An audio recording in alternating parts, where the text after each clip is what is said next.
வழி வந்தாலும் முருகையா எந்த வழி பிடித்தாலும்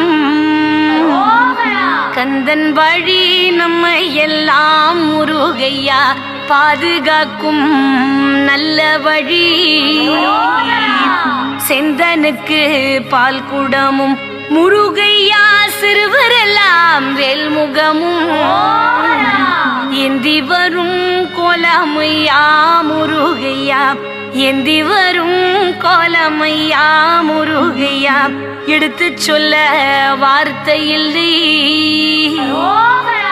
கவடிகள் ஆடி வர முருகையா காவி நிறம் எவ்விடமும் சேவடியை காட்டாயோ முருகையா சேவடியை காட்டாயோ முருகையா சிந்தித்த